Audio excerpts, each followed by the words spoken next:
order, the Senate will be in a period of morning business with senators permitted to speak therein for up to 10 minutes each.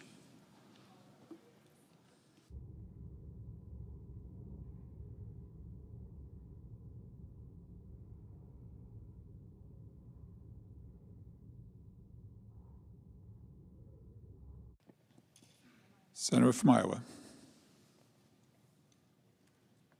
I want to tell my colleagues and the public about a part of the big, beautiful bill that passed 2 weeks ago that isn't getting much attention. I've been a long-time supporter of health savings accounts. They encourage responsible utilization of healthcare services by offering lower-cost insurance and greater flexibility of care. I'm proud to have led the charge in the early 2000s to make health saving accounts accessible and a stronger option for Americans. Today, would you believe it, over 30 million Americans have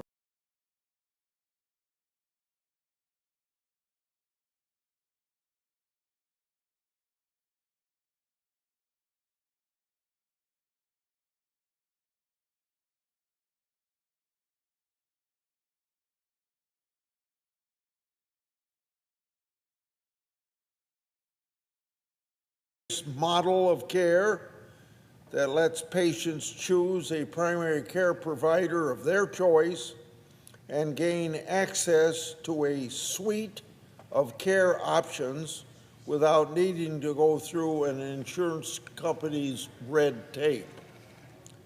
Doctors and providers under this way also benefit since they can spend more time with the patient rather than completing unnecessary paperwork.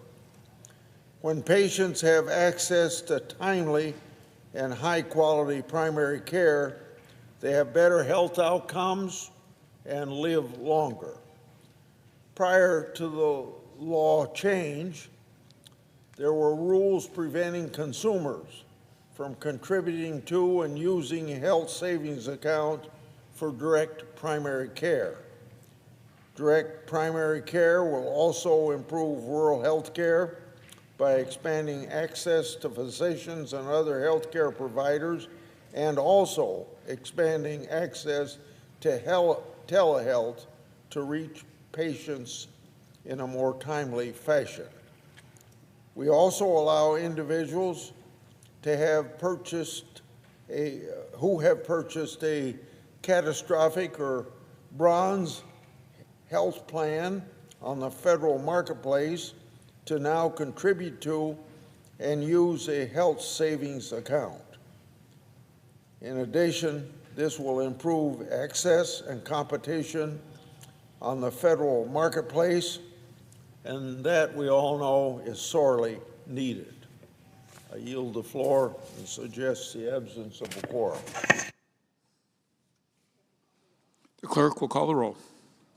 Ms. Alston-Brooks.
Mr. President.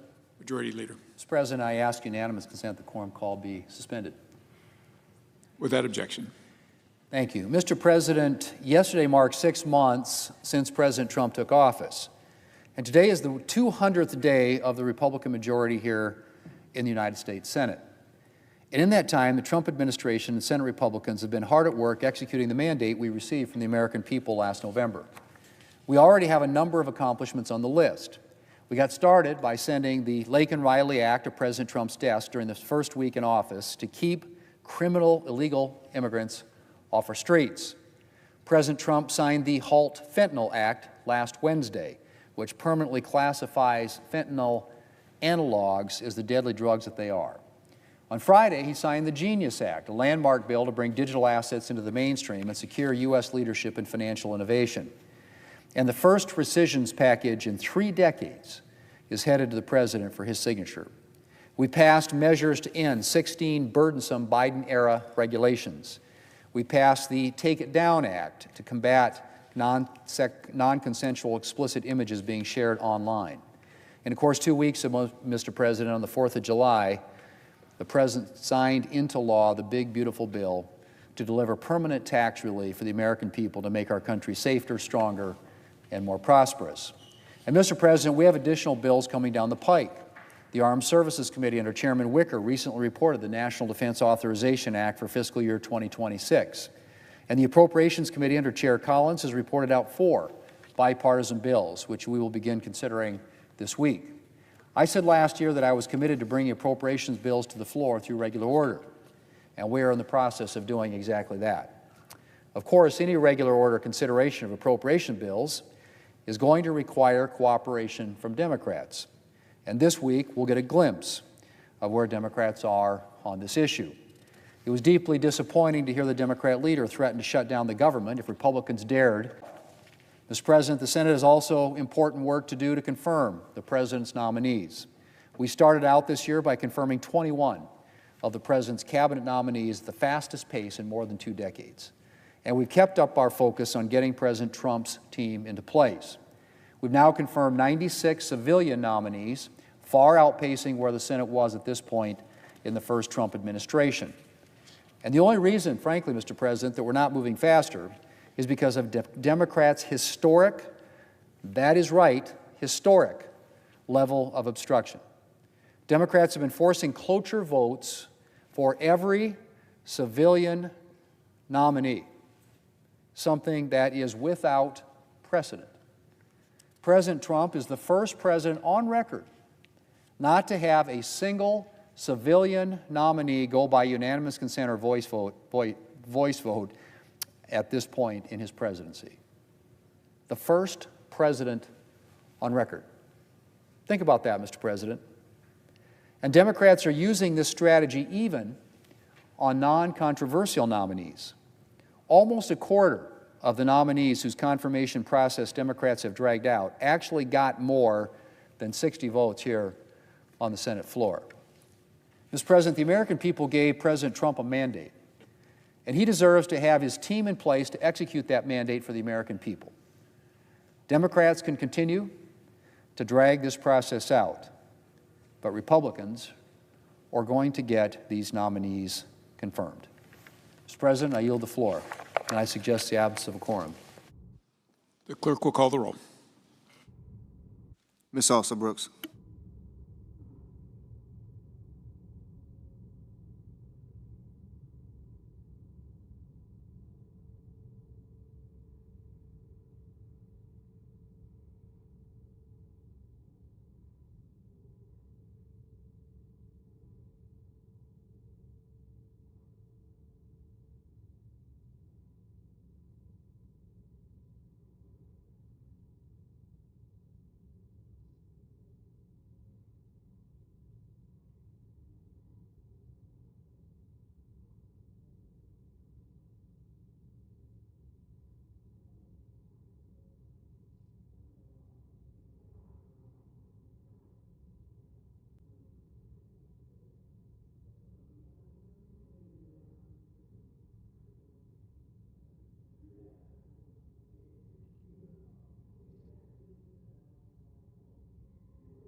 Mr. President, The Democratic leader. I ask unanimous consent. Are we in a quorum? I ask unanimous consent the quorum be dispensed with. Without objection. Mr. President, today we got the news that the Congressional Budget Office, the CBO, confirms Donald Trump's big, ugly betrayal is going to kick at least 10 million Americans off their health insurance and spike our national debt by another $3.4 trillion. In truth, the number of people who will lose health insurance could be much higher, as many as 16 million when you account for the cuts to ACA and other forms of insurance. This finalized independent analysis from the CBO confirms it. Republicans' signature bill is the ultimate betrayal of the American people. It betrays every single family who will lose health insurance. It betrays our financial future. It betrays our children and grandchildren who will pay for these billionaire tax breaks as the debt rises and rises. It betrays every family worried about paying for groceries, the mortgage, the rent, prescription drugs. All are going up because of Donald Trump and his administration. Every price of these is going up. And it betrays every rural community from benefits of good-paying energy jobs. Republicans' supposed signature bill betrays everyone outside of the billionaire class and the special interests. Now Republicans are going to spin the mother of all propaganda jobs to sell this ugly bill to the American people. But today's report reminds us of something. Facts are stubborn, and the facts are clear. The big ugly betrayal is a loser for the country and be a loser for the Republicans. And the Republicans can yak when they go back home. Propaganda. No amount of going home and telling people how great this is will undo the actual damage that will be done to the American people. And we know that they will realize the Republicans have betrayed them. On appropriations. This week, the Senate's expected to take up the first set of appropriation bills for fiscal year 2026. On the substance, a number of the bills negotiated in committee make significant reversal of DOJ's horrible cuts. Of particular importance are the reversals these bills make to DOJ's cuts to veteran programs, which was so vicious and so mean and hurt so many veterans. And it also makes reversals on other important Democratic priorities. We'll see how Republican leaders plan to move forward with this bill, these bills and other bipartisan bills on the floor. Yet yesterday, the Republican leader gave an interview where he said he'd like to see more bipartisanship when it comes to appropriations. He said rightly that it takes cooperation from both sides to move things through the Senate in the appropriations bills. But frankly, the Republican leader is talking a bit out of both sides of his mouth. On the one hand, he talks about bipartisanship and wanting to see both parties come up with the appropriations process. On the other, he's putting on the floor rescission packages with cuts demanded by Donald Trump and Russell Vought that retract many of the bipartisan agreements, with the promise by Russell Vought of more to come. When Donald Trump and Russell Vought insist on rescissions, and an obedient Republican Congress goes along, even though many of them know how wrong it is, it makes the spending process totally partisan. So the leader's words and his actions are a complete contradiction. He can't have it both ways. Again, not 1 week ago, Republicans jammed a rescission package through this chamber, axing billions of bipartisan funding to public broadcast and foreign aid, purely on a party line vote. Less than a day later, Russell Vought comes out and says the appropriations process should be, quote, that takes place in this chamber. And now, of course, there are reports that Donald Trump and Russell Vought want Congress to greenlight another recessions package in the near future. Then there's Donald Trump's big, ugly betrayal, a purely party line vote, a partisan giveaway to billionaires and special interests, paid for with the biggest cuts to health care, food funding, and good-paying energy jobs we've seen in our lifetimes. So Leader Thune says he wants to see bipartisanship. That's all well and good. But Leader Thune can't have it both ways. If Leader Thune wants to talk about bipartisanship, He should focus on keeping his side of the street clean first, because Donald Trump and Russell Vought have made clear they want to continue launching partisan broadsides that will inflict deep harm on the American people, raising costs, unleashing chaos, inviting even deeper corruption across the federal government. Now on Mr. Bove, Emil Bove. Last week, Senate Republicans on the Judiciary Committee reported out one of Donald Trump's worst judicial nominees yet, Emil Bove, and that's saying a lot because there are so many bad ones. Judiciary Republicans were so afraid to talk about Mr. Bove's nomination that, in fact, the Republican chair cut off debate time and refused to let all Democrats speak. And rather than being part of this farce, Judiciary Democrats, led by my friend, the ranking member, Senator Durbin, rightly walked out of the hearing. I commend my Democratic colleagues for standing up for the integrity of our courts and refusing to participate in a compromised committee process for a deeply compromised nominee. It's obvious why the Republicans were so eager to cut off debate. They know the arguments against Mr. Bove are telling and so unworthy of anyone. Political, aggressive, unprofessional, abusive, and ready and willing to put the Trump agenda over the rule of law. We all know what Donald Trump wants from judges. When he was his personal attorney, he defended the president when the president was accused of inciting the January 6th insurrection, mishandling classified documents, falsifying business records, and more. Well, what should that do when someone defends a president who's accused of very serious crimes? It should disqualify them for the bench, but the opposite occurs in the Trump administration. His defense of Trump's indefensible actions earned him a top spot at the DOJ, where he used his power to fire prosecutors who were working on criminal cases for the January 6th insurrectionists. That's right. Mr. Bove helped the rioters who assaulted law enforcement officers on January 6th get off without any charges. What is happening to this country? What is happening? And if that's not enough to disqualify him, one whistleblower testified that Mr. Bove repeatedly told DOJ lawyers to ignore court orders and even deliberately mislead judges. Mr. Bove encouraged officials not to tell judges the truth, the same sort of judges he is now nominated to serve alongside. How can someone who has such disregard for our judges and our courts be trusted on the bench? Mr. Bove's nomination previews the dark, ominous plan that Donald Trump and Republicans have for the federal judiciary. They want to fill our courts with partisan operatives who will protect and serve Donald Trump, not protect the rule of law. Experience doesn't matter.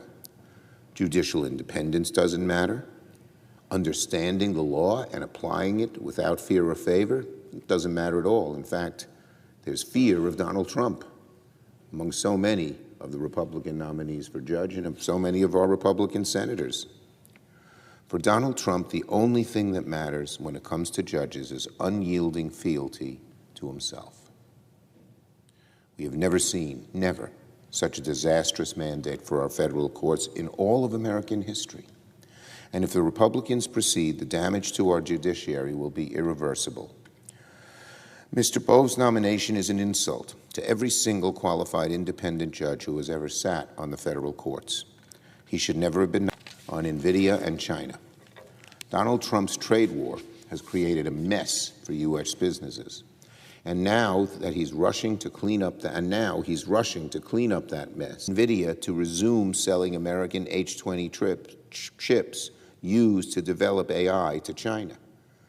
When these chips were blocked, Americans breathed a sigh of relief. China would not get the basic tool to catch up and even surpass us on AI and so many other important technological advances. But not 4 months ago, for that reason, the administration blocked the sale of these chips. But now, typical of Donald Trump, there's no consistency. It's just what he feels is good for himself at the moment. They're making a costly, troubling U-turn. Flip-flops like this show weakness to the Chinese government, and that's the last thing we can afford. What's more, the chips are vital in the race to dominate AI. These H20 chips are among the best on the market and were critical for China's development of DeepSeek. We all wondered, how did China catch up with DeepSeek? Well, by using these chips. And now Donald Trump is greenlighting the sale of even more of these chips. If you're worried about allowing China to dominate in AI with all the troubling prospects of that domination, then this reversal from the administration is a huge step towards enabling that Chinese dominance. Every chip Donald Trump allows NVIDIA to sell to Chinese competitors is one more boost to Beijing in the race for AI dominance. But the administration's capitulation keeps going. As part of trade talks with Beijing, they're also undermining export controls of U.S. technologies deemed to be critical for our national security. This sends an unmistakable message to adversaries around the world. America's national security is open to negotiation under Donald Trump's government. The administration should reverse its original decision in April to block the sale of these chips to the Chinese government. Donald Trump should stop giving the Chinese government leverage in the race for the technologies of the future. I yield the floor.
Mr. President.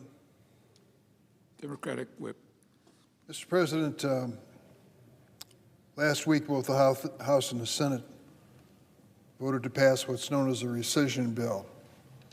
That's a term which a lot of people aren't familiar with. And what it basically means is Congress appropriates money, the President signs that appropriation request into law, and it is the policy which is supposed to guide, under the Constitution, the President of the United States in the activity of the executive branch. This is the ordinary course of events. However, there may come a time when a president decides that we don't need this expenditure, even though it's been approved and it's the law. And he then goes through the rescinding of his decision to spend the money. It's called a rescission bill. And in this case, the Trump administration came to Congress and said, $9 billion that you appropriated and directed me to spend, I don't want to spend. I want your permission not to spend it. $9 billion. And that's what we voted on, and the House voted on last week. What was in this bill? There were primarily two major elements. One element was foreign aid, humanitarian assistance around the world, paid for by the United States. The other element was public broadcasting, National Public Radio, for example. $8 billion was taken out of foreign aid. $1 billion was taken away from public broadcasting. Close vote in the Senate. 2 Republicans joined the Democrats in opposing it, but there were enough Republicans to support it that it passed, barely passed. The Senate was sent back to the House, and after some turmoil in the House, I've cast over 9,000 votes. The presiding officer from Utah is new to the Senate. It'll take him a few years to catch me, I'm sure he will. But 9,000 votes in a period of time, how many do you actually remember? A handful. This vote last week was one of those votes. Why will I remember this? Because non-governmental organizations, charities, humanitarian aid groups around the world have told us that taking $8 billion out of foreign aid, humanitarian assistance, is going to cost us in terms of lives. Denying people food, clean water to drink, and medicine and the basics of life in the poorest places on earth will cost us lives.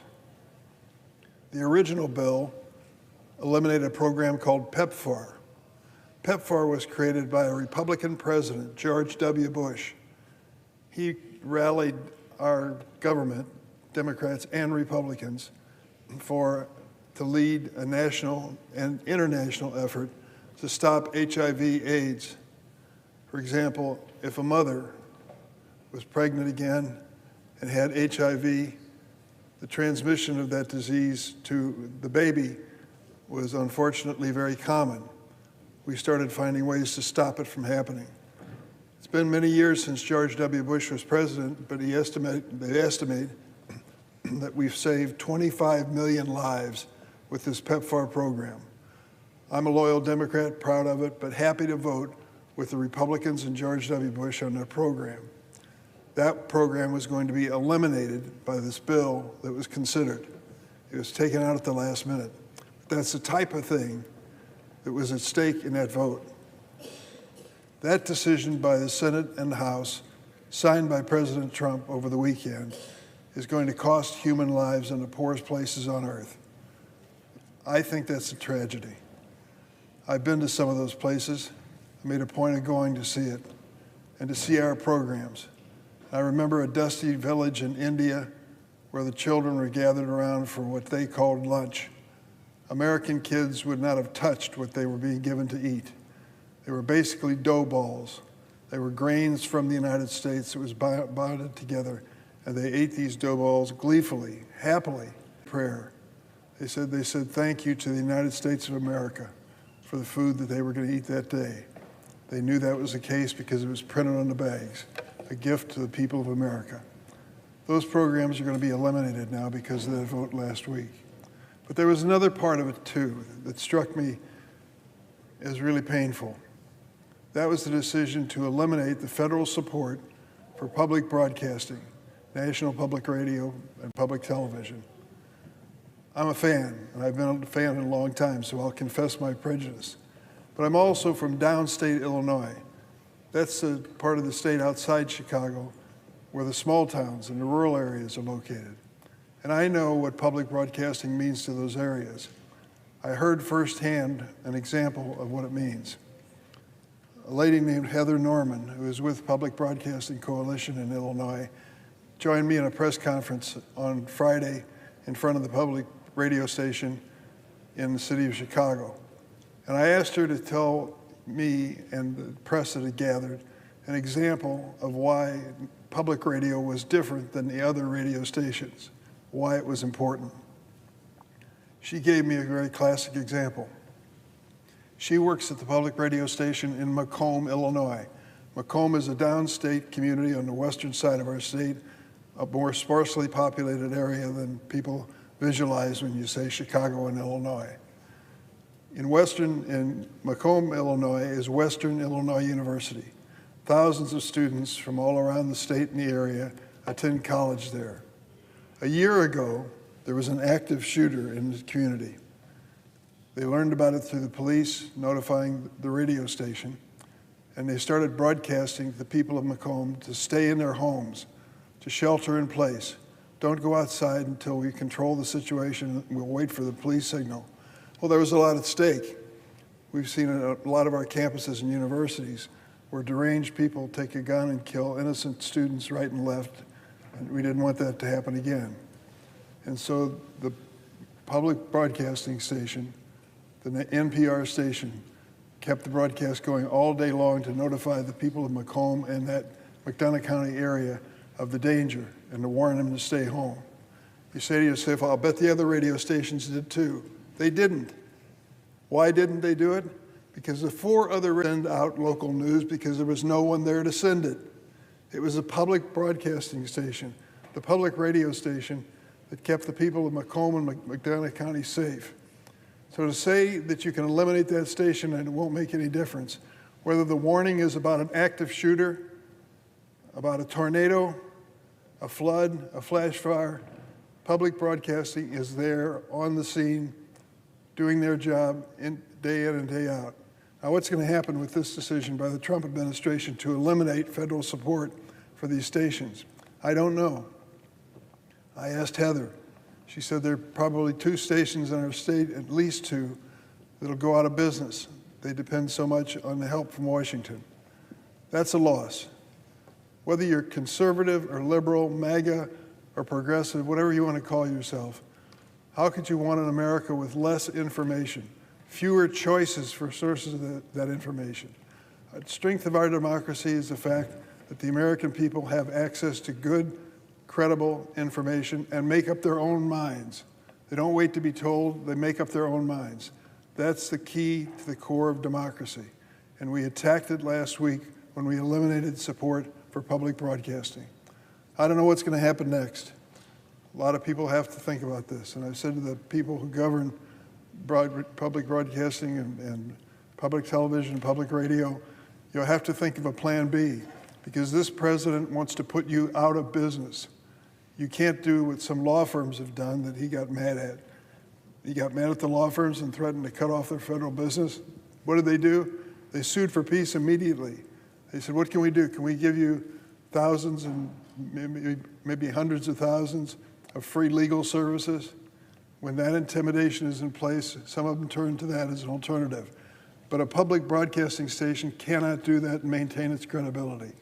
It can't go hat in hand, bended knee to this administration or any administration and maintain its credibility when it comes to news. So they have a terrible challenge that they face. I want to help them find a solution. I think America would be poorer and less free and less information available to people in our country if we allow this to go forward. Mr. President, on a separate issue, I want to say a word about some nominations that are pending before the Senate this week. These are positions that are lifetime positions. You take a person and you say, we entrust you with this responsibility and authority for as long as you live, as long as you live. So it isn't a question of 2 years or 4 years and replacing someone if they aren't up to the job. We've got to look for people that we can trust in the long haul. The Senate will soon vote on the confirmations of Joshua Devine to serve as judge on the Eastern and Western Districts of Missouri, and Judge Christian Stevens to serve on the Eastern District. I'm concerned about these 2 nominees. Mr. Devine is 34 years old. He received his law degree only 9 years ago. In addition to lack of experience, Mr. Devine has taken some extreme positions on issues that are important to people across the United States, such as reproductive rights and ballot access.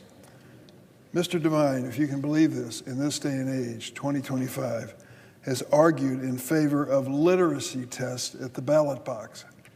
Let me say that again. He's argued in favor of literacy tests at the ballot box. He states, quote, individuals who aren't informed about issues or platforms have no business voting. The fact that we are even considering his nomination under this circumstance, it should not be controversial to say that no one who has argued for reviving racist Jim Crow laws belongs on the federal bench, let alone for a lifetime. Mr. Devine also referred to himself as, quote, a zealot, close quote, for the anti-choice movement. Now, whether you're pro-choice or pro-life, to think that someone is that blatant and open, declaring himself as a zealot on the issue, should trouble you. This has been on full display in his role as Missouri Solicitor General. Mr. Devine has challenged women's ability to access the abortion drug mifepristone and has undermined the decision of Missouri voters to codify abortion access in their state constitution. Previously, Mr. Devine wrote, and I quote him, "Because we know a genetically unique human comes into existence at fertilization, abortion should not be ethically permitted," close quote. I know that's the position of some voters that I represent and even some members of my family. I disagree. Taken at face value, this statement suggests that Mr. Devine opposes access to in vitro fertilization, IVF, and who's seeking this lifetime appointment to the bench would not even answer the question on IVF is troubling. Joshua Devine is too inexperienced to serve as a district court judge, and his radical views, I think, disqualify him. I'm also troubled by the nomination of Christian Stevens. Following his confirmation hearing, I asked Judge Stevens whether he denounced the January 6th insurrection on the Capitol. For those who don't remember, that was a time when a mob forced Congress to shut down the procedure of counting electoral votes in the 2020 election. As a result of that decision, they stormed the Capitol, came into this chamber, videotaped themselves aping by sitting in the chair of the presiding officer, going through the desks of senators, tearing up the place, and unfortunately attacking a lot of innocent people. I asked Christian Stevens about the January 6th insurrection. He said the use of the word insurrection was a legal conclusion, and that it would be inappropriate for him to comment on it because it's a highly contested political issue. Here's the cold, hard truth. The violent mob that ransacked the Capitol complex in an attempted insurrection to stop the counting of the votes on that election led to the deaths of 5 police officers and injuries to more than 140 others. It triggered the largest prosecution in the history of the Department of Justice. Over 1,000 individuals were convicted and prosecuted for their activity that day. The fact is, this nominee couldn't acknowledge what happened that day and denounce the violence perpetrated against law enforcement is troubling. If you can't stand up for the men and women that keep us safe at this very moment in this building, who risk their lives for the members, their staff, and the visitors to the Capitol, you have no place in a lifetime position as a federal judge. I'm also concerned about a law review article Judge Christian Stevens wrote defending the infamous 100-to-1 sentencing disparity between crack cocaine and powder cocaine. I voted for it in the House of Representatives. Why? The idea was that the crack cocaine was such a deadly and threatening narcotic that we were going to pass a sentencing provision form, crystal form. You would be receiving a sentence for the crack cocaine 100 times powder cocaine. What happened as a result of it? The result, I'm sorry to say, it didn't work. You'd think with that kind of sentencing hanging over you, people would think twice. It didn't work. As a result, more people were using crack cocaine after we passed the law, and the price on the street was going down instead of up. We filled federal prisons primarily with African Americans who had lengthy sentences, some of them over 20 years, for the simple sale of crack cocaine. We decided that was wrong. I led the effort here in the Senate side. I'm proud that I did. I was joined by Chuck Grassley, Republican of Iowa, and Mike Lee, Republican of Utah. We passed a bill called the First Step Act, and it was sent to President Trump, who signed it into law in his first term. Now comes Christian Stevens, Judge Stevens, wanting a seat on the federal bench. I'm concerned about a law review article he wrote defending the 100-to-1 disparity between crack cocaine and powder cocaine. He wrote, and I quote him, "There may be evidence to suggest these kinds of sentencing provisions are beneficial to black communities hardest hit by crack epidemic." I'm disappointed that Judge Stevens continues to stand by an article that defends the crack powder cocaine sentencing disparity. It was wrong then, it's wrong now. And he's certainly doing no one a favor by supporting that kind of penalty. My Republican colleagues will likely vote for both of these nominees I've described, Mr. Devine and Judge Stevens, on the federal bench without hesitation. But the American people deserve judges who will protect their basic fundamental rights, demonstrate independence and integrity, and remain faithful to the Constitution and rule of law. Neither of these nominees have proven that they embody these attributes. I will vote against both of these nominees. Urge my colleagues to do the same. And Mr. President, I yield the floor.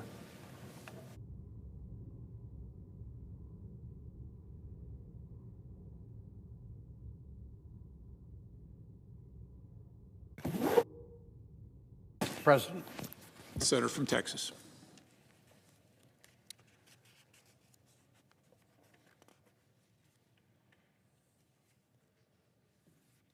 Mr. President, I know I'm not the only one who feels like time flies. What we've been able to accomplish together, the Republican majority in the House and the Senate, and President Trump, it's been nothing short of amazing. We passed President Trump's one big beautiful bill and avoided a multi-trillion-dollar tax increase on the American people. We codified DOGE cuts through the rescissions package just last week, and we've continued to confirm President Trump's qualified nominees to the executive branch. These confirmation votes, of course, will continue apace, but as we're turning to the latter half of this first year in his second term of office, it's also time to focus on other work we need to do, like paying the bills, which is sort of the most fundamental responsibility of the Congress, and authorizing legislation to keep our country strong. Passing legislation like the National Defense Authorization Act. Mr. President, I have talked many times about my dad, who was a B-17 pilot in the Army Air Corps in World War II. He was a very young man when he flew 26 bombing missions over Nazi Germany, and unfortunately he flew one too many because he was shot down and captured as a POW on his 26th. And he was a POW, a prisoner of war, for about the last 4 months of World War II. But I know my dad, who Tom Brokaw called part of the greatest generation, the people who fought and won a world war in World War II, they believed and they hoped and they prayed that that would be one of the last real threats of world war ever in our lifetime. But we are now living in what I consider to be the most dangerous time since World War II. In many ways, Vladimir Putin and his Russia have already declared war on the West, which is now raging in Ukraine, set back for an undetermined period of time. North Korea, which is developing ballistic missiles and threatening its neighbors which is determined to dominate the world stage economically and militarily. But our defense authorization bill, I believe, is one of the most important things we do here, because this is what allows all of the other freedoms that we enjoy in this country to flow from a strong America.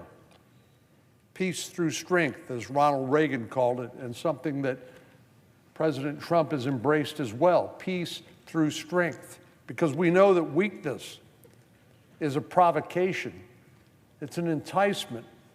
It's an invitation to the world's authoritarians, bullies, and tyrants who are more than happy to fill the gap when America is not strong. So we need to take this matter very seriously of reauthorizing the National Defense Authorization Bill, something we've done for 63 consecutive years. But one of the things that I'm going to be focusing on as part of this defense authorization bill is to finally address outbound investment in China. As we speak, U.S. companies are spending billions of dollars in China, investing in Chinese companies, particularly those involved in critical technologies like quantum computing and artificial intelligence.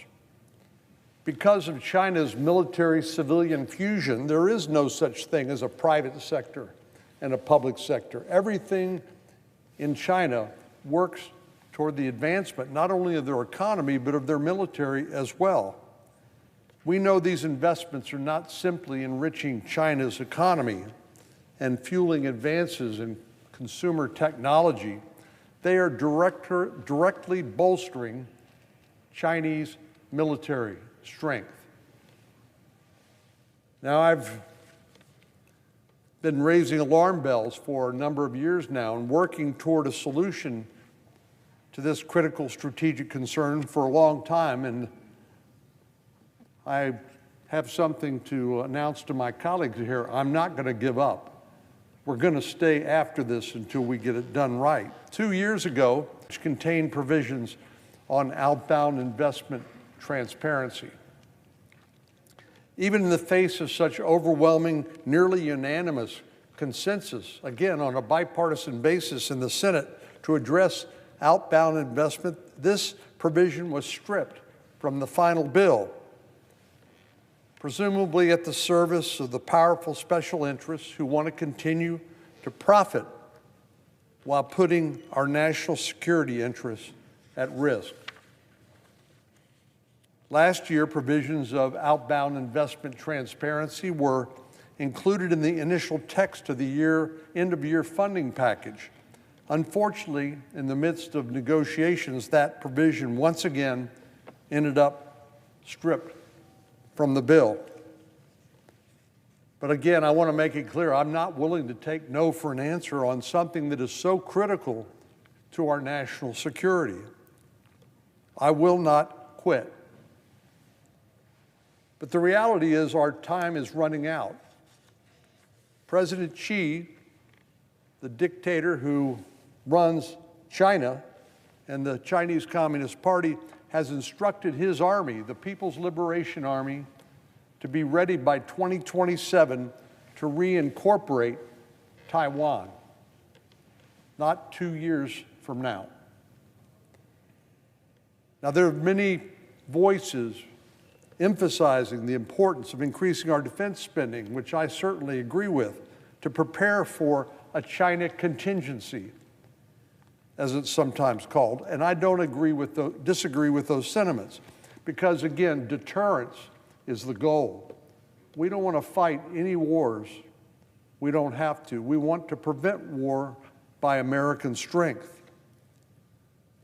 But what good does it do to continue to increase our defense spending if American investors are simultaneously making investments in China in what amounts to the arsenal of our #1 strategic adversary? As of 2023, the United States was investing close to $2 billion in Chinese critical technology sectors, including semiconductors, quantum computing, and artificial intelligence.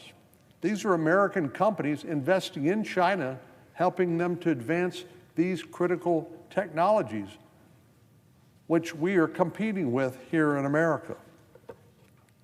A report from the U.S.-China Economic and Security Review Commission pointed out that the United States is the most important foreign source of investment to semiconductors, quantum computing, and artificial intelligence in China. The most important. Now, there's a lot of talk right now about maintaining our strategic edge in the artificial intelligence race. But the first step in any competition is to make sure you're not helping your competition, your opponent, your adversary. Every U.S. dollar invested in China's AI sector is a dollar that is directly undermining the goal of U.S. dominance when it comes to this critical technology. And once again, we have to keep in mind that in China there is no neatly divided private and government sector division. All of this is in service of the Chinese Communist Party and their military.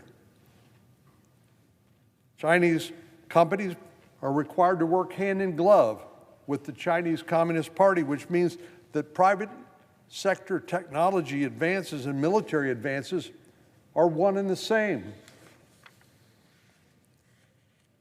Mr. President, the time has come to stop dawdling when it comes to the Chinese Communist Party. Our national security is far more important than American companies chasing riches in the Chinese market. To both inbound, that's foreign direct investment in the United States, as well as outbound investment, which I'm addressing right now.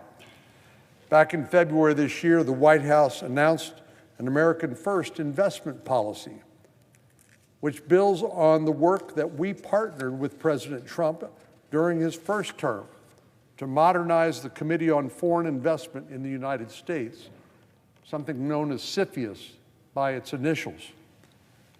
The purpose was to ensure that we are not opening up ourselves in America to risks through inbound foreign direct investment. But that inbound foreign direct investment is only part of the story. We also have to address the lack of transparency and an outbound investment by American companies in China that are fueling the rise of the Chinese technological advances. I'm very grateful to Secretary Bessent of the Department of Treasury for his willingness to work with my office and colleagues here in the Senate on this topic. Earlier this year, I introduced the Foreign Investment Guardrails to help thwart China Act, or the Fight China Act, as it's called. This builds on earlier iterations of my legislative efforts to address outbound investment transparency. Secretary Bessent and his colleagues at the Treasury Department have been great allies and great partners in providing us with technical assistance on this legislation. But, Mr. President, time is a-wasting. Time is of the essence. Now is the time to recommit ourselves to treating this issue with the urgency that it deserves. The ugly truth is that without restricting outbound investment, we are funding the development of technologies and weapons that could one day be used to kill American soldiers. Our bill, after all, is mainly about understanding the nature of what those investments are. It's mainly about transparency, because we are flying blind as policymakers, really not knowing exactly how that money is being invested and how it's being used within China itself, national interest. So I would urge both our House and Senate colleagues to ensure that this year's National Defense Authorization Bill addresses this critical issue. It's time for Americans to stop investing in China's military. Mr. President, I yield the floor. And I know it's recorded. Clerk will call the roll. Ms. Alsterbrooks.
And I move to proceed to executive session to consider calendar number 259.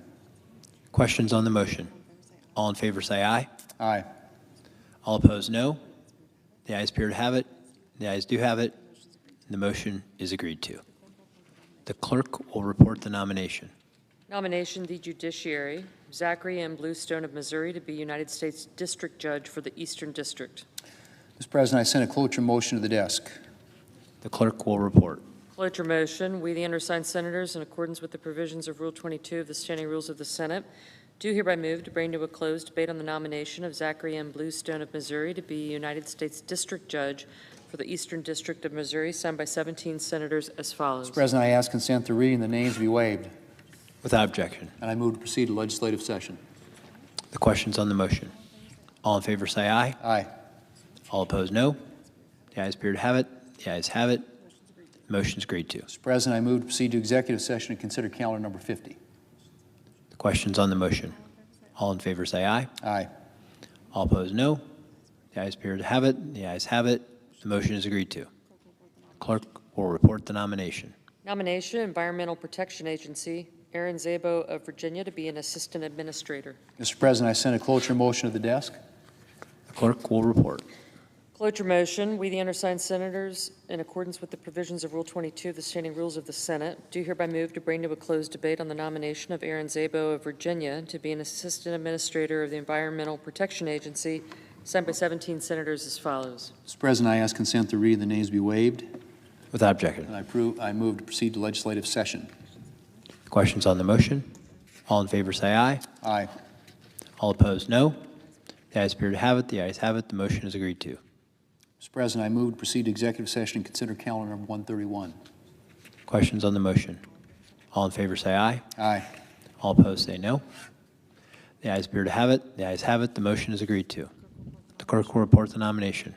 Nomination, Department of Defense, Matthew Lohmeyer of Arizona to be Undersecretary of the Air Force. Mr. President, I send a cloture motion to the desk. Clerk will report. Cloture motion, we, the undersigned senators, in accordance with the provisions of Rule 22 of the Standing Rules of the Senate, do hereby move to bring to a closed debate on the nomination of Matthew Lohmeyer of Arizona to be Undersecretary of the Air Force, signed by 17 senators as follows. Mr. President, I ask consent to reading the names be waived. Without objection. And I move to proceed to legislative session. Questions on the motion? All in favor say aye. Aye. All opposed, no. The ayes appear to have it. The ayes have it. Motion is agreed to. Mr. President, I move to proceed to executive session to consider calendar number 87. Questions on the motion? All in favor say aye. Aye. All opposed say no. The ayes appear to have it. The ayes have it. The motion is agreed to. The clerk will report the nomination. Nomination, Department of Veterans Affairs, Richard Topping of Ohio to be Chief Financial Officer. Mr. President, I send a cloture motion to the desk. Clerk will report. Cloture motion, we, the undersigned senators, in accordance with the provisions of Rule 22 of the Standing Rules of the Senate, do hereby move to bring to a closed debate on the nomination of Richard Topping of Ohio to be Chief Financial Officer, Department of Veterans Affairs, signed by 17 senators as follows. Mr. President, I ask consent to reading the names be waived. Without objection. And I ask unanimous consent to resume calendar number 171. Without objection. The clerk will report the nomination. Nomination, Department of Justice, Terrence Cole of Virginia to be Administrator of Drug Enforcement.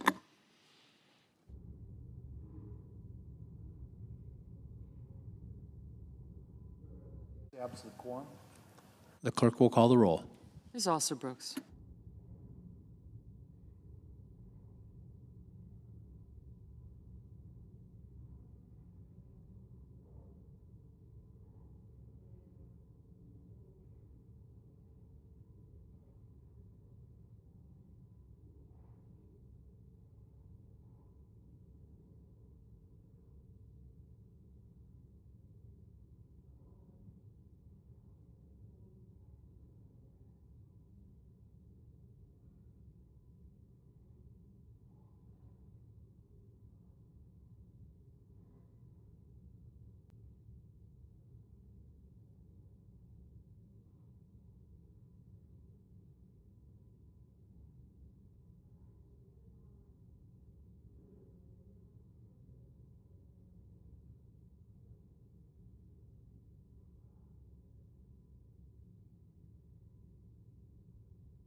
To recognize the senator from Idaho. Mr. President, I ask that we unanimous consent that the quorum call be initiated. Without objection. Thank you, Mr. President. I ask unanimous consent to waive the mandatory quorum call with respect to the Cole nomination. Without objection. And, Mr. President, I have one request for a committee to meet during today's session of the Senate. It has the approval of the majority and minority leaders. Duly noted. Thank you, Mr. President.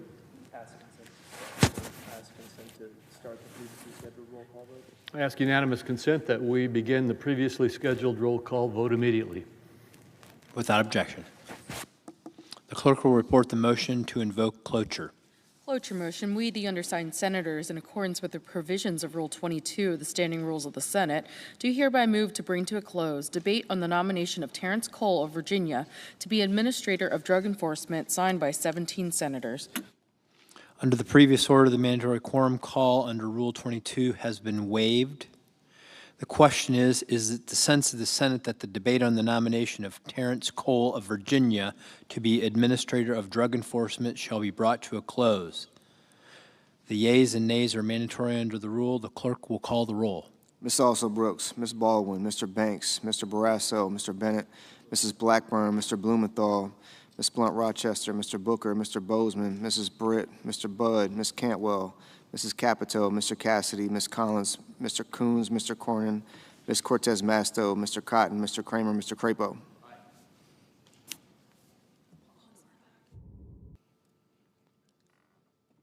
Mr. Curtis.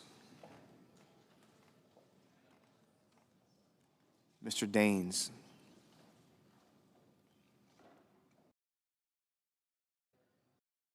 Mr. Durbin.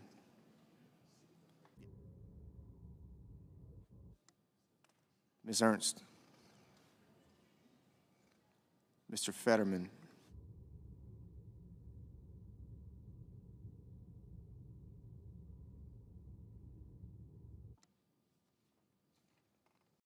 Mrs. Fisher.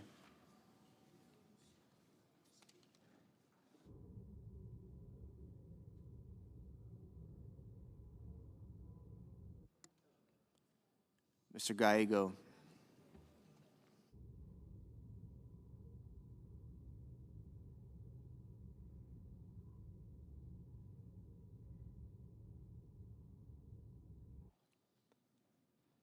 Mrs. Gillibrand.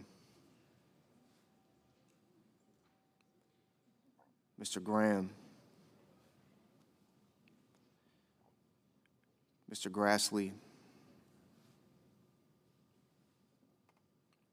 Mr. Haggerty.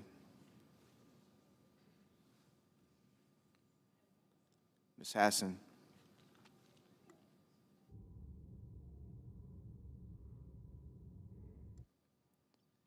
Mr. Hawley.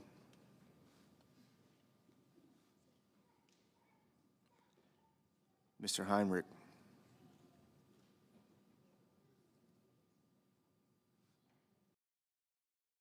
Mr. Hickenlooper.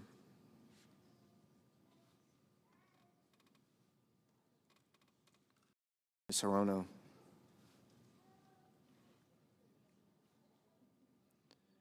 Mr. Hoban.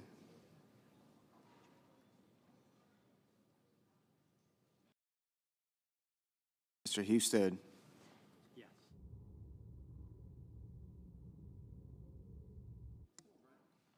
Mrs. Hyde-Smith. Mr. Johnson.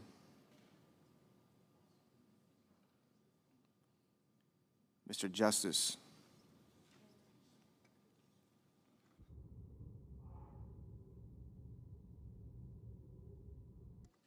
Mr. Kane. Mr. Kennedy.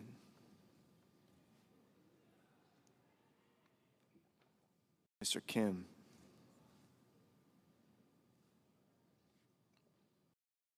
Mr. King.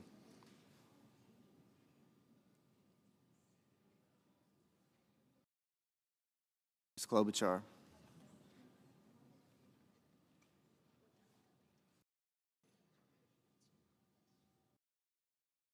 Mr. Langford.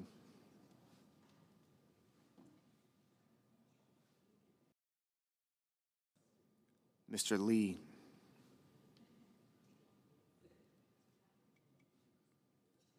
Mr. Lujan,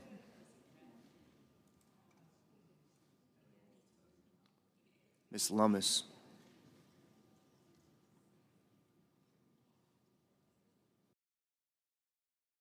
Mr. Markey,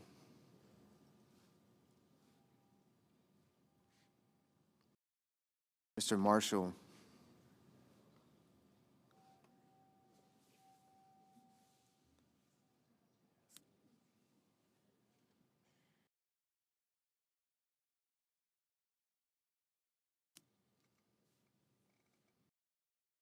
Mr. McConnell,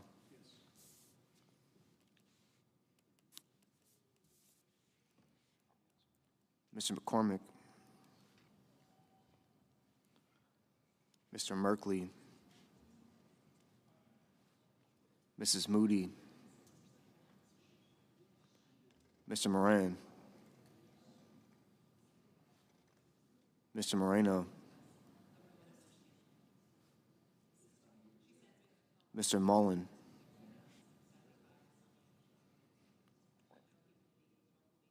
Ms. Murkowski, Mr. Ossoff, Mr. Padilla, Mr. Paul, Mr. Peters, Ms. Rosen, Mr. Rounds, Mr. Sanders, Mr. Schatz, Mr. Schiff, Mr. Schmidt, Mr. Schumer, Mr. Scott of Florida, Mr. Scott of South Carolina, Mrs. Shaheen, Mr. Sheehy, Ms. Slotkin, Ms. Smith, Mr. Sullivan, Mr. Thune, Mr. Tillis,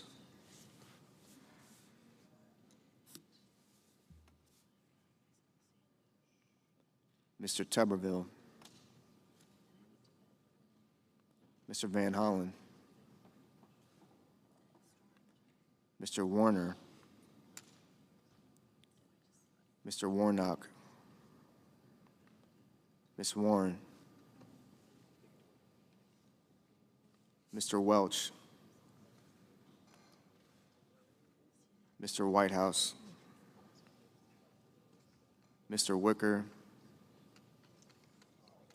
Mr. Wyden, Mr. Young.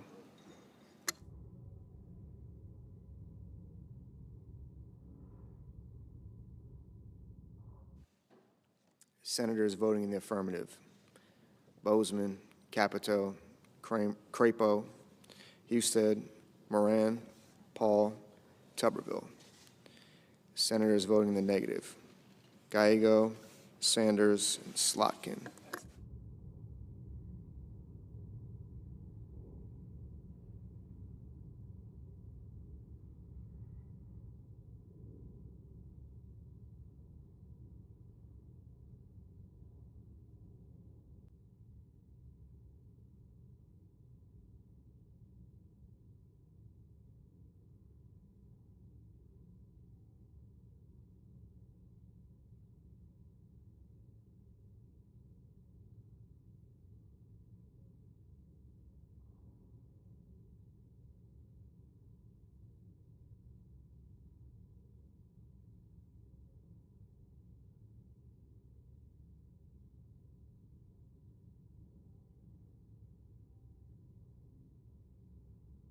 Mr. Sullivan.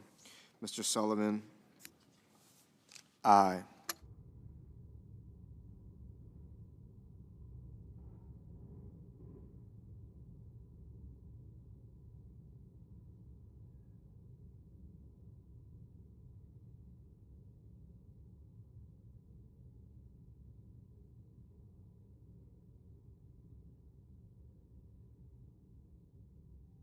Mr. Kane.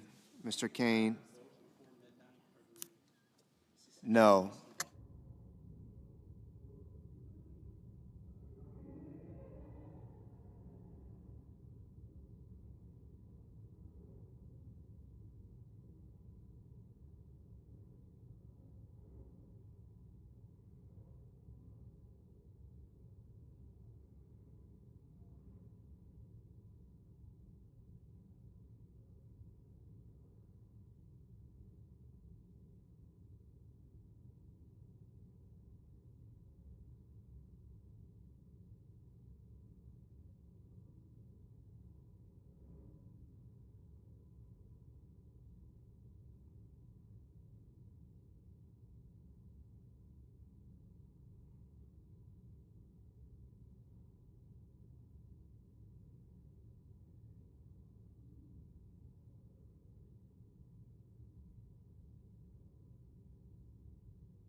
Mr. Bennett.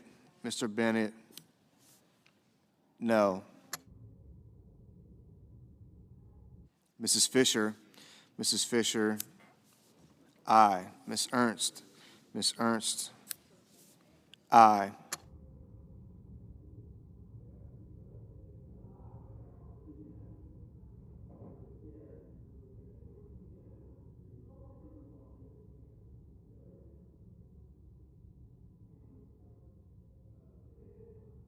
Mr. Fetterman. No.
Mr. Peters, Mr. Peters, no.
Mr. Lujan, Mr. Lujan, no.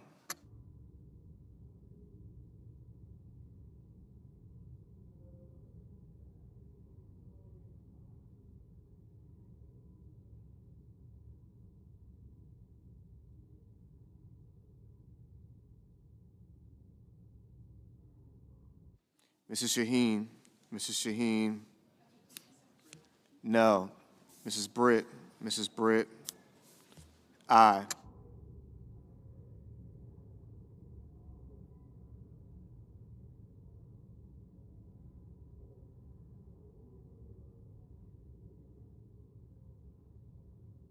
Mr. Kramer,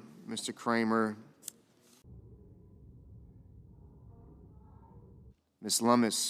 Lummis, aye.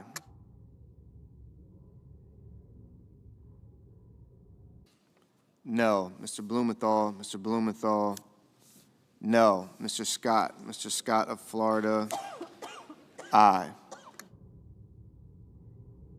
Mr. Marshall, aye.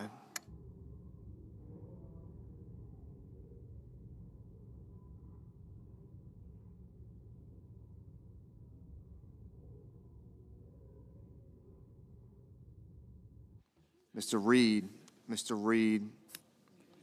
no.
Ms. Collins,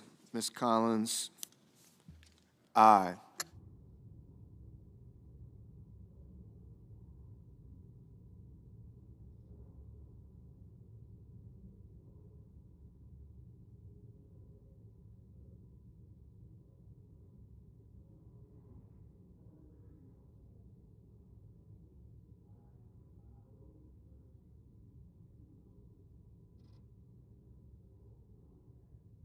Mr. Wicker,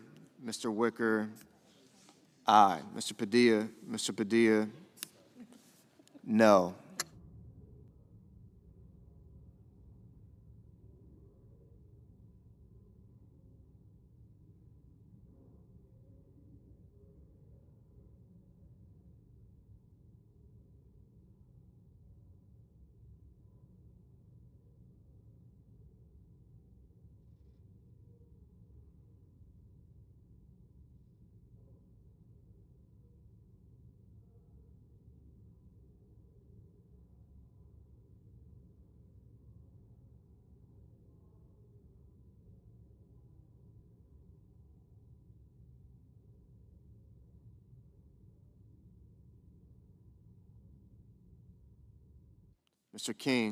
Mr. King, no.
Mr. Haggerty, aye.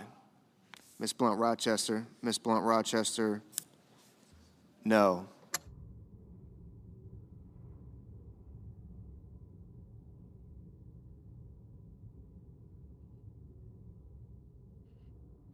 Mr. Rounds,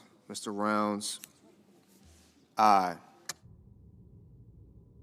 Mr. Curtis, aye.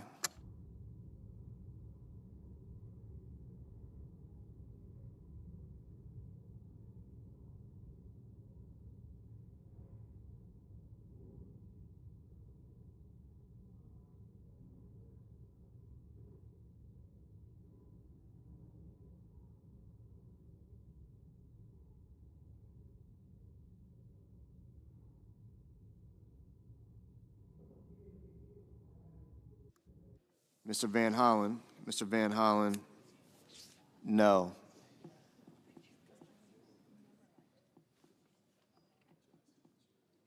Mrs. Moody, aye. Mr. Ricketts, aye.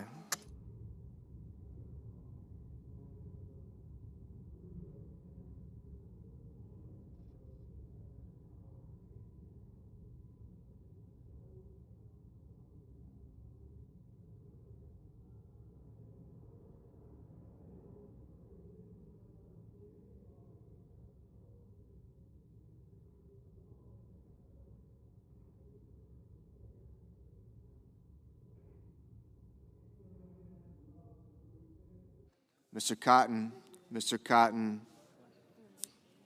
aye.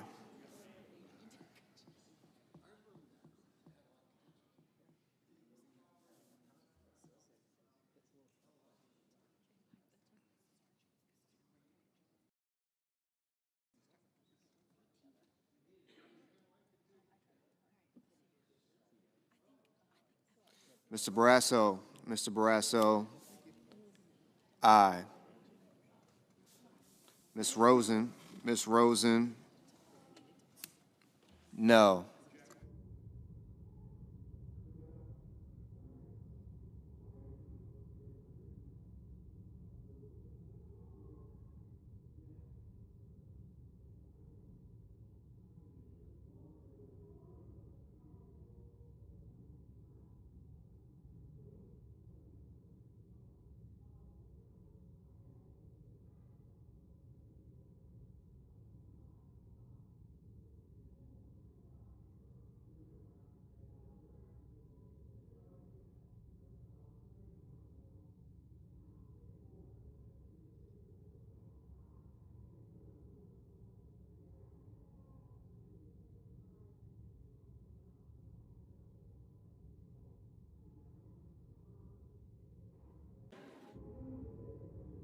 Mr. Merkley,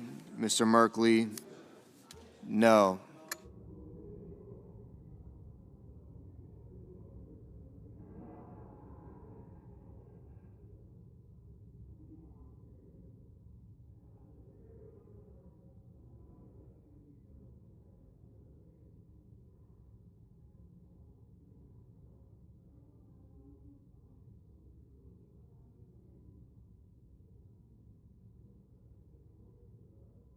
Mr. Grassley,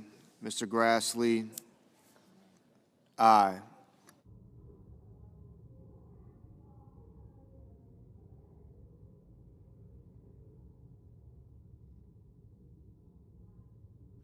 Mrs. Blackburn,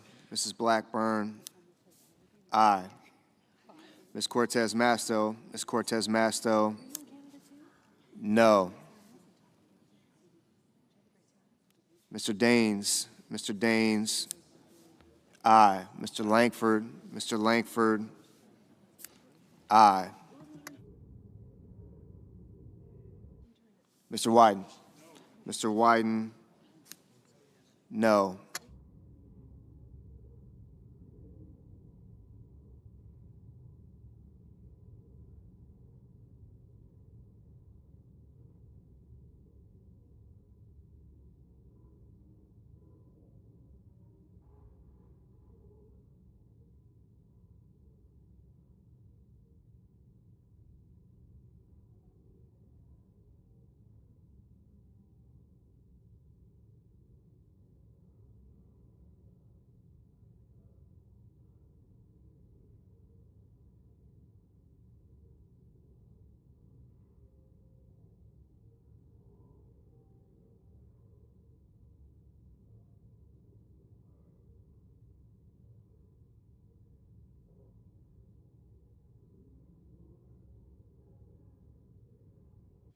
Mr. Cornyn, aye.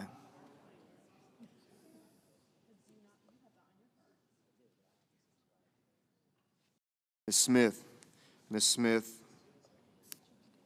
no.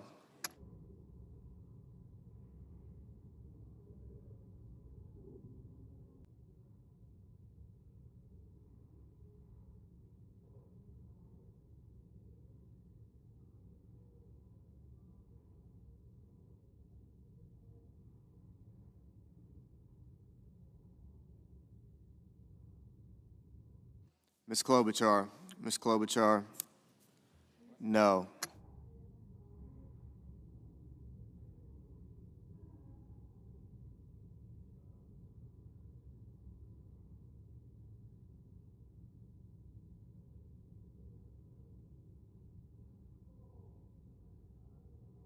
Mr.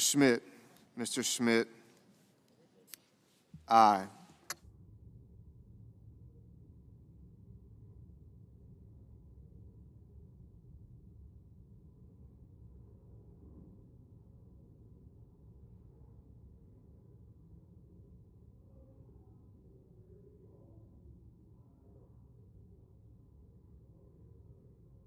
Mr. Hoven, aye.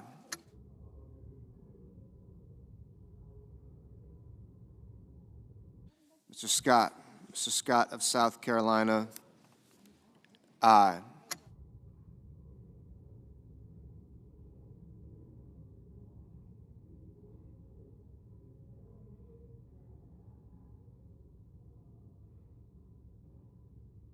Mr. Thune. Mr. Thune. Aye.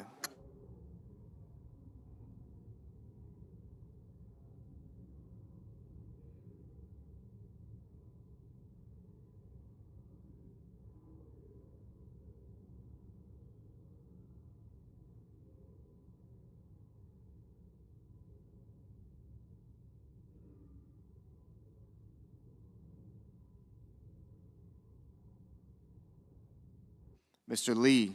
Mr. Lee. Aye. Mr. Hickenlooper. Mr. Hickenlooper. No.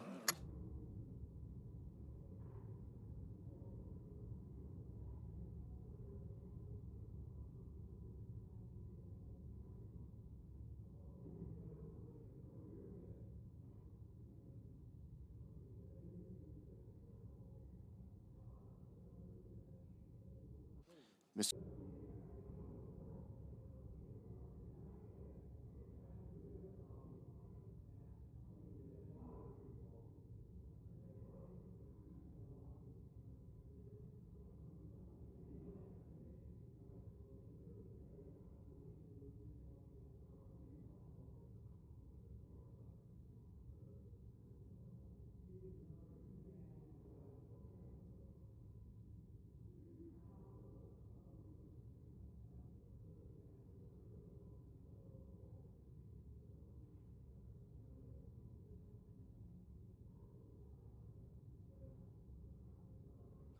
Mr. McConnell.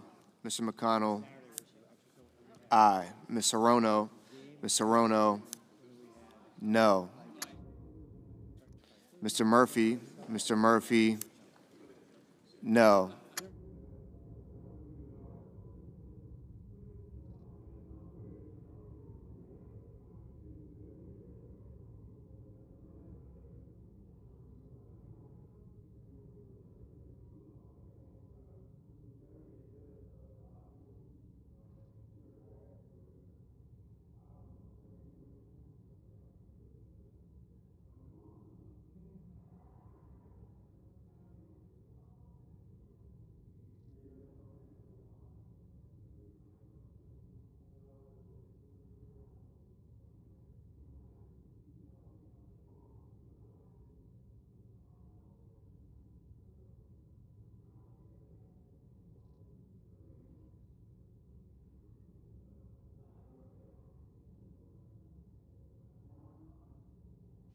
Mr. Warner.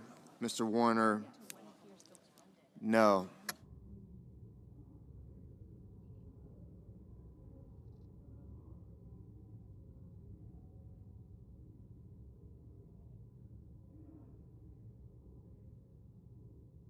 Mr. McCormick. Mr. McCormick.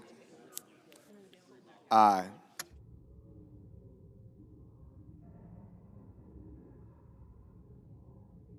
Mr. Banks. Mr. Banks.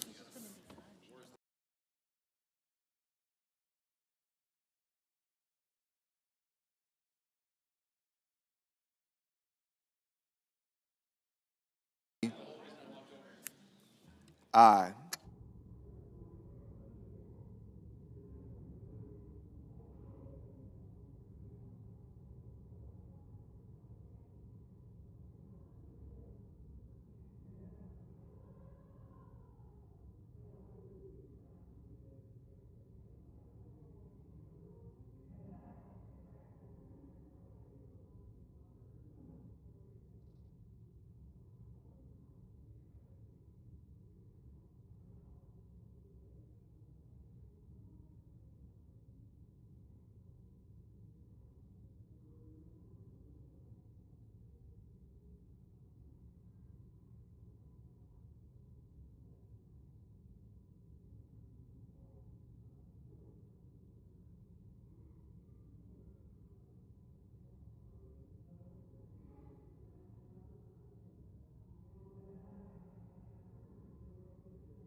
Mr. Hawley.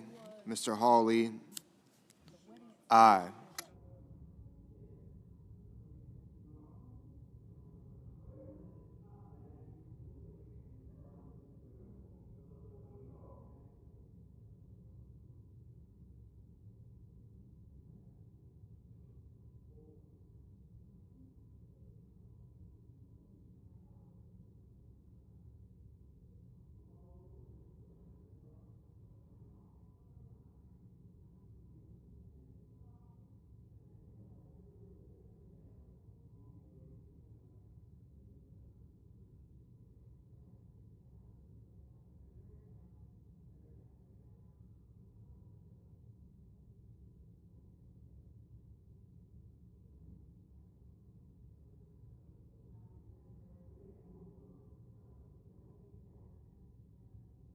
Ms. Cantwell, Ms. Cantwell, no.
Mr. Young, Mr. Young, aye.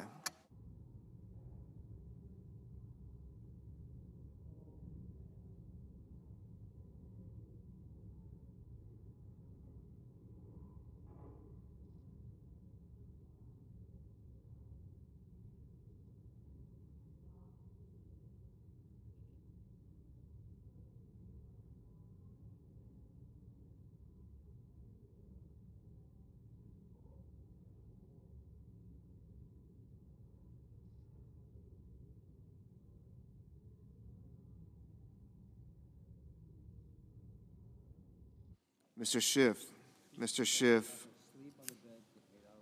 no. Mr. Moreno, aye.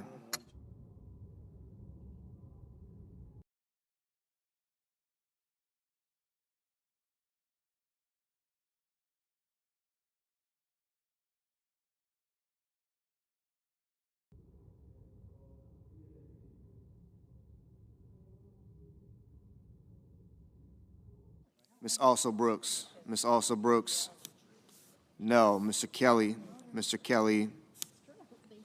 no.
Mr. Welch, Mr. Welch, no.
Ms. Baldwin.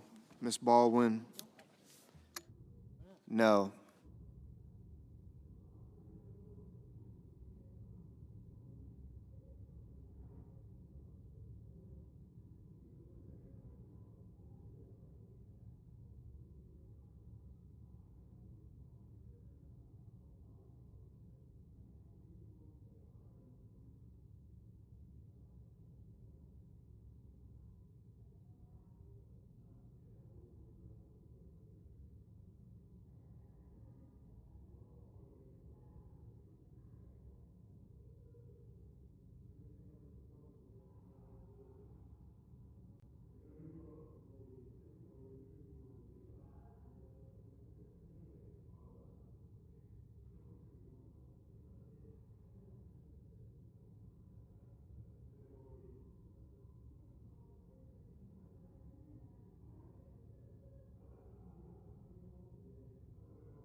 Ms. Warren.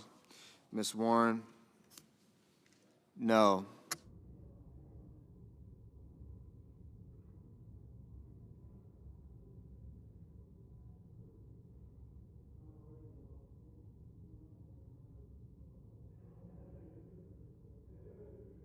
Mr. Durbin. Mr. Durbin. No.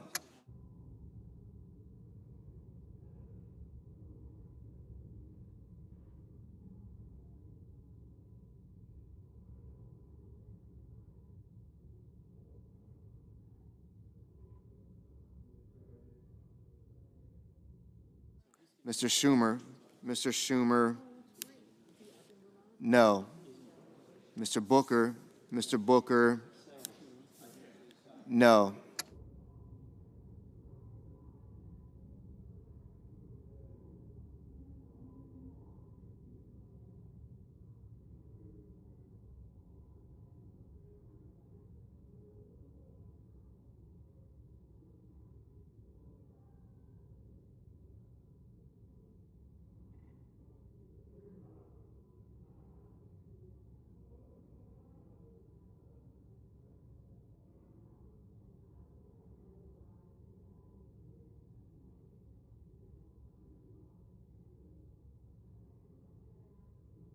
Mrs. Gillibrand. Mrs. Gillibrand. No.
Mr. Schatz.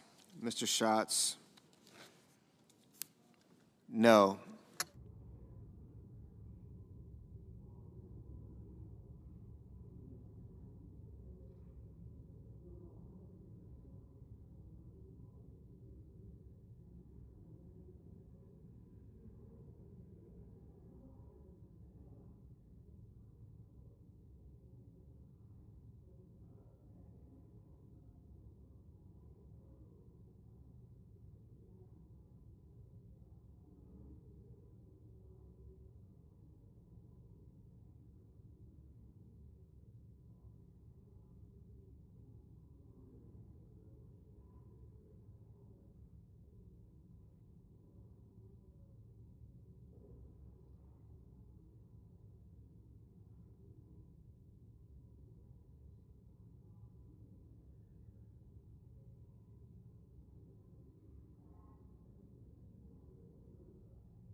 Mr. Whitehouse. Mr. Whitehouse. No.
On this vote, the yeas are 44, the nays are 43, and the motion is agreed to.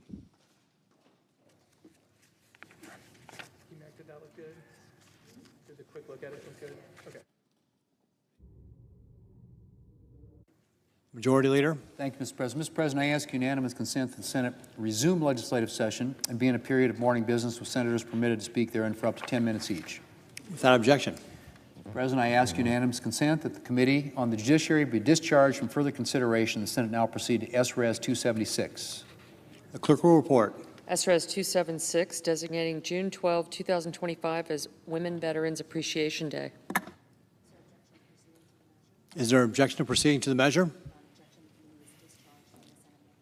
Without objection, the committee is discharged and the Senate will proceed. Mr. President, I ask unanimous consent the resolution be agreed to, the preamble be agreed to, and that the motion to reconsider be considered made and laid upon the table with no intervening action or debate. Without objection. Mr. President, I ask unanimous consent that the Senate now proceed to the en bloc consideration of the following resolutions which are at the desk: S-Res 328, S-Res 329, S-Res 330. Is there an objection to proceeding to the measures en bloc? Without objection, the Senate will proceed en bloc. Mr. President, I ask unanimous consent that the resolutions be agreed to, the preambles be agreed to, and that the motion to reconsider be considered made, laid upon the table, all en bloc. Without objection. And I ask unanimous consent that the post-cloture time with respect to the Cole nomination be expired and the Senate vote on confirmation of the Cole nomination 11 a.m. Tuesday, July 22nd. Stand adjourned until 10 a.m. on Tuesday, July 22nd. That following the prayer and pledge, the journal proceedings be approved to date.